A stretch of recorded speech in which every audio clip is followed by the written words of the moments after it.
Assalamualaikum warahmatullahi wabarakatuh. Saya Eger Lenang Buana. Pada kali ini saya akan mempresentasikan tentang PKM saya yang berjudul Menganalisis Strategi Mensejahterakan Karyawan dalam Perusahaan Industri Kreatif.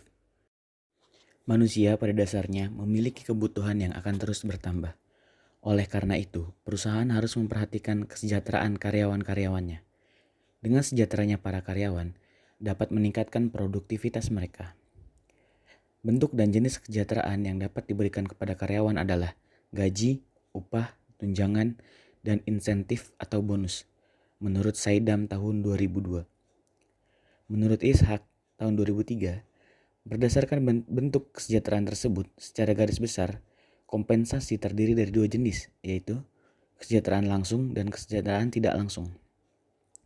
Menurut Simat Juntak tahun 2009, kesejahteraan karyawan dapat terpenuhi apabila pekerja mendapatkan hasil yang layak dan adanya jaminan sosial sehingga dapat memenuhi kebutuhan hidup sendiri dan keluarganya.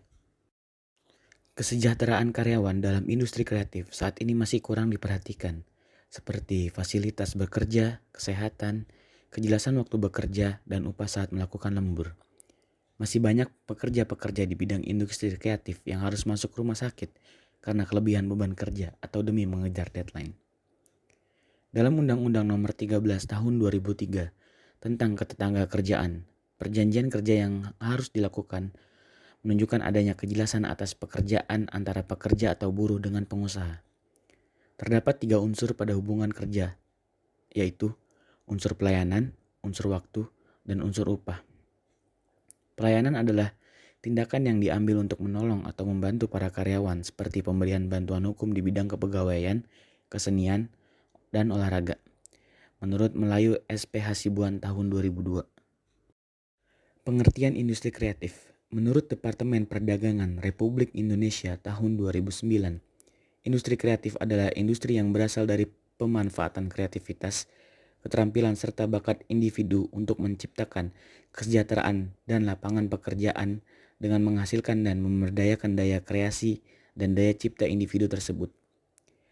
Menurut Simatupang tahun 2008 juga menjelaskan bahwa industri kreatif adalah industri yang mengandalkan talenta, keterampilan, dan kreativitas yang merupakan elemen dasar setiap individu.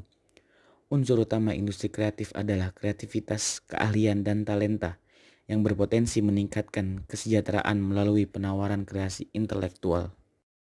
Pengertian kesejahteraan karyawan. Menurut Hasibuan tahun 2013, kesejahteraan karyawan adalah balas jasa pelengkap, baik material maupun non-material, yang diberikan berdasarkan kebijaksanaan. Tujuannya untuk mempertahankan dan memperbaiki kondisi fisik dan mental karyawan agar produktivitas kerjanya meningkat. Kesejahteraan karyawan menurut Undang-Undang Nomor 13 Tahun 2003 tentang Ketenagakerjaan adalah suatu pemenuhan kebutuhan dan atau keperluan yang bersifat jasmaniah dan rohaniah, baik di dalam maupun di luar hubungan kerja, yang secara langsung atau tidak langsung dapat mempertinggi produktivitas kerja dalam lingkungan kerja yang aman dan sehat. Pendekatan penelitian. Penelitian ini menggunakan pendekatan metode studi kasus. Studi kasus merupakan metode yang memiliki unit analisis yang lebih mengacu pada sistem tindakan yang dilakukan dibanding pada individunya sendiri atau suatu lembaga tertentu. Lokasi penelitian. Penelitian ini akan dilakukan di TKS Factory atau Tangsel Kaos, yaitu UKM industri kreatif yang bergerak di bidang sablon kaos.